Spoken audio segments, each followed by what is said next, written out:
Hey, thanks for stopping into Night Shift Video. My name is James, and today I am joined by this guy over here, Cody. Tonight is a little bit different of an episode. I think I'm saying that every single time that I talk now, but it's the first week. It's the first week of a new year. So we do episodes Monday through Friday, and you know the week has a template, but these are the first of that template. So you're kind of hearing them for the first time presented in this template. I'm very excited. So this is a weird Wednesday. We're releasing this episode on Wednesday. And so we have a real weird story to share. Real life weird shit. You said that really well. I would have thrown a couple W's in there. Just saying. Wheel wife, wheel. Yep, nailed it. Tonight we're going to be talking a little bit about the continent of Antarctica. Ooh. That's like a super what's that thing? What's that thing where people do the talk? ASMR. Oh, yeah. The continent of Antarctica. Ooh, I'm ready. So we're going to talk about some conspiracy theories about Antarctica. And there's a lot. Yep, there are. There's really one that I want to focus on, but I feel like we're just going to kind of speed through a lot of them. I mean, literally, I feel like for the most part, if you've heard a conspiracy theory in your life, you could tack on in Antarctica to the end, and it exists. Like, somehow it is. So you know, I don't know who knows this. James knows this. I love conspiracy theories, and what's really funny is my students are figuring out now that I love them as well. So when I challenge them, like I teach 9th and 10th grade history, and like I'll challenge them a lot. Just play a little devil's advocate, make them support their statement, and then I'll every once in a while, like it just fits. I don't force it; it just fits. Hit them with like one of these weird conspiracy theories of just like, I don't get too deep. I just make them think, and they're like, you can see their poor little brains. And it has nothing to do with like thinking that it's true. Of just hey, but what if this? Have you considered all possibilities? Yeah. And Antarctica, it's wild because nobody's there and nobody can like say like, no, that doesn't exist, right? Like if somebody said like, oh, there's this big frog monster that walks through Fort Wayne and eats people, like we could say with relative certainty, like, no, I don't think that happens. I haven't seen a big frog monster. No.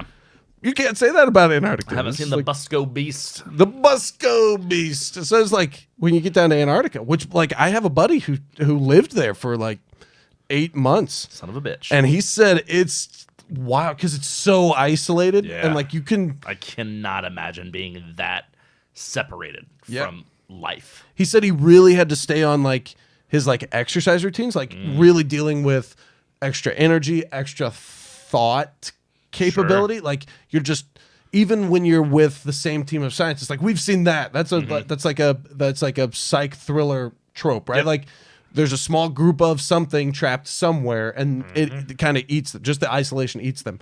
And he said it happens. It's I can't. Anyway, let's go. Mostly stemming from The Thing from Another World, of course, which became remade into The Thing and has been parodied in countless, not even parodied, but homaged in countless TV shows and movies and what have yous. Yep. Okay, so here's a couple Antarctica conspiracies. There's potentially a secret Nazi base there. Would make sense. Or if it's not Nazis, there's potentially a secret alien base there. Of some sort. Yeah.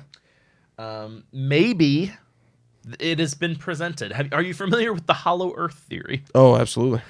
So for those that aren't, there's a theory that the Earth is hollow and there's civilizations living inside the Earth. And we're not going to go too deep into it. I'm just saying, man, like there's... I don't want to get crazy here, but the idea being that the entrances to the inner hollow Earth are at the poles, including the South Pole and Antarctica. Sure. Flat Earthers use Antarctica as their logic behind the ice wall. Ice wall theory, absolutely. The big ass ice wall. If the Earth was flat, we are surrounded by a wall of ice, which is Antarctica. Yep. And then there was a little conspiracy theory about this thing called Operation Fishbowl. That was essentially about it was said to be done in Antarctica, Okay. where they apparently like the way jet streams like converge, like cold air literally does come from Antarctica and kind of like spread itself across the earth. Okay. And so the idea being that they were using that as a like send-off point for chemtrails. Oh. Uh-huh. Or Oh. Experiments to control the weather Of course. and even potentially weaponize the weather. Of course. Just drop a tornado on your enemies. The chemtrails one gets me a little bit more, like because like natural weather, like we've heard that since like the beginning of mythology, right? Like Zeus throwing down lightning bolts, but like mind altering states. What if I found a place that was remote enough that I could just shoot some stuff into the air and it's just gonna carry and go kind of where I want it to? And now I pull the puppet strings. Yeah, just saying. Just saying. So the next one is potentially Atlantis could be beneath the ice sheet of Antarctica. Oh, interesting. And that kind of is what led me into what we're talking about today. So today we're talking about the potential of these tall, Aryan-featured humanoids who seem to be human, but possess maybe some kind of otherworldliness about them. Okay. And we're going to start off, we're going to give us a baseline knowledge of Nordic aliens. So Nordic aliens are a kind of trend that started in the 1950s. Okay. We haven't really talked about them before then. Where this dude basically said he met this guy from Venus and he looked like a Nord. He was tall, really long blonde hair, blue eyes, skinny, kind of lanky. Like that's how he was described. And he was Venusian. Oh. Okay. And if you follow the story of this guy, he also claims that his alien friend took him to Venus and like all this other crazy shit, and he knows how it all works. But the point being, he introduced the idea in the 1950s of a new type of alien. Before this, the only aliens that were really thought of were the little green men or little gray men, as you know, Mulder has corrected us to Yes, I'm so glad. to using. And we also see this come up in X-Files Fight for the Future. Yeah, They go to Antarctica, there's a giant UFO buried under the ice. Yep. And this has been going on for a while now, guys. So there's this idea that many civilizations, ancient civilizations, have depictions of being visited by these very fair-skinned, tall, long blonde-haired, blue-eyed people. Yep. And it's kind of all over the world in different like mythologies or hieroglyphics and all these things where like these people are depicted, even in cultures that don't have people with those features. Right. And a lot of times people have kind of diverted that to being the idea of angels. And that's kind of where we get the idea of modern angels and the angels from the Bible and the big wings and a sword and like long flowing locks and like they're very tall and like that's kind of where this comes from. And Nordic aliens very much are similar to that depiction of historical ancient depictions of angels. And so there is this potential theory that, first of all of these civilizations and the Bible itself, if you want to go there, are talking about these people that they are seeing as angels are actually ancient aliens who live in Antarctica. Dude, there's some place called Florida, you know. Interesting. Okay. Yeah. Or that just the idea that, you know, if we take the idea that Old Testament is true, there is this a book that was removed from the biblical canon, the Book of Enoch, that some the denominations in some countries still accept. I believe Ethiopian cultures specifically still accept the Book of Enoch, and what's described in the Book of Enoch is that whenever God banished Satan, he also banished a bunch of other angels who kind of joined Satan's side, Oh. joined Lucifer's side, and the way it's laid out in the book is essentially he banished them to Antarctica. Oh. And so, like, all of these fallen angels were sent to Antarctica, and, like, they're imprisoned there, essentially. Which is ironic, because it's, like, the opposite of hell, right? Like, no, like, hell has frozen over. We gotta stop saying this It's statement. still hell, but it's cold as fuck. Yes. Oh my gosh. Interesting. Okay. Yeah, and then the Book of Enoch goes on to say that the fallen angels copulated with humans at some point. Of course they did. And created the Nephilim, and the Nephilim were a race of giants that are now frozen in ice in Antarctica. Ooh. So that's kind of the basis of the conspiracy for today. But I did want to bring up this little tidbit. If you're just like, who the fuck, why the fuck Antarctica? There is something weird about it. There is. And Absolutely. that has, for me, it has a lot to do with the Antarctic Treaty of 1961. And I am not a history teacher. You might be able to kind of give us a little bit of... I did find out it was the same year as the Vienna Convention. Okay. Where they determined the rules for treaties. Yep. And so maybe this was just like hey, we determined the rules for treaties. We need to, like, practice it. Sure. And maybe that's why it happened. Or maybe there's some weird shit and some people who probably weren't really happy with each other at that time still work together to hide this weird shit. So, the Antarctic Treaty is a very unusual occurrence in the realm of international relations because it does not recognize any sovereign nation's claim to any part of Antarctica. No one.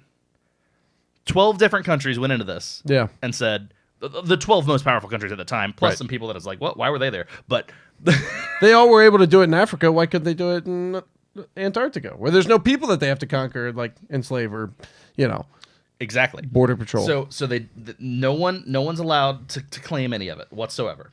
And then it also states that the purpose of the continent is dedicated to peace and science. Because that was another thing. Even though no one has claim here, also no one can come here and build missiles. Yeah. You can't come here and build weapons. Yeah. You're not allowed. Peace and science. Peace and science. And it's been that way since 1961. That's crazy. And so these are the 12 nations that signed the Antarctic Treaty originally. And then I think now it's increased to like 52 or something like that. But it was Argentina, Australia, Belgium, Chile, France, Japan, New Zealand, Norway, South Africa, the Soviet Union, the UK, and the United States. How strange. Right? So, like, kind of all the world powers and then everybody who's kind of close. Right. And the center for the Antarctic Treaty, where they have, like, an elected official who, like, oversees it, too. I forget what they're called, but, like, there's a guy. And it's in Buenos Aires. Oh. Weird. Right? The whole thing just seems weird. Yeah. But I feel like also once you really start diving into like alliances, like even like how strange is it that we are signing any treaty with the USSR in 61? Like strange, right? But like also like let's take some deep dives into things like the Bilderberg Conference. And like I don't want to spoil other weird Wednesdays that we might get to, but like Bilderberg, like, it's just there's some weird stuff that happens, and like you know that there's something deeper. Yeah, they wouldn't be getting together once a year in these weird isolated places out in California where all the men are naked together. Like they wouldn't do these things just to I don't know, just to pleasure themselves. Like they like. That was a little... All the men are naked, and they're out there to pleasure themselves. Okay, that was a little mistimed. But you know what I'm saying? Like, these are some of the most powerful people in the world. Absolutely. It's weird. They all have, private jets, getaways, whatever. But, like, why do we have to come together to do this? Right. And I know why. Just saying. I've been to Antarctica. No, I haven't been to Antarctica. But this is really interesting. You know who I'm going to send this episode to as soon as it's ready? Oh, no. All my students? No, Paul Williams. Oh, Paul Williams. He's going to love it. Yes, absolutely. I'm just saying, and I think it's really interesting because when you, again, like in history, a lot of people go back to, well, these are probably Nordic explorers, right? Right. Like the Chinese were some of the first to explore the world, Sure. and then they kind of went isolationist mode. And so like we have these Vikings traveled a lot. and They conquered a lot. Yeah, and a lot of times we chalk it up to, well, they were these nomads. And like this term gets tossed around like Indo-European nomads, which means anybody who is moving from Europe to India, which is a big ass swath of land. Huge. And so it's like, okay, but if we go ahead and just toss a little of the unknown in there, which absolutely we better toss a little bit more, but like, I don't know. I'm not saying that there are these angel figures living in Antarctica, but like, prove it. Prove it. So a couple other things. Their satellite images have shown this thing. I'll throw this in on the video, but they've shown this thing that seems to be a giant stairway in Antarctica, which was very interesting looking. It very much is like natural snowy mountains all around it, and then what looks like very distinct steps cut in, just very straight. Like this is the stairway. And it's hard to tell whether it's going up or down or where it's going, but it's just interesting. It's the ladder and the path. You have to ascend the ladder. Ooh. And then there have been these Antarctic pyramids. Ooh. And they look just like the Egyptian pyramids. But they're in Antarctica. They're covered in snow and ice. And scientists have explained that it has to do with like the way the wind and the water that isn't frozen like erodes, but like it looks real precise. Yeah. For it to be just naturally occurring like that. Like, why don't we just see these everywhere then? Like, I don't know. It's kind of weird. That's for everybody. That's for y'all's to decide and discuss. I just wanted to talk about the Nordic Angels for a minute because that really caught my attention this week. Absolutely.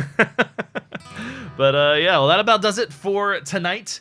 And for a Night Shift video, I am James, and this guy, I'm Cody, and we're just saying thanks for stopping in.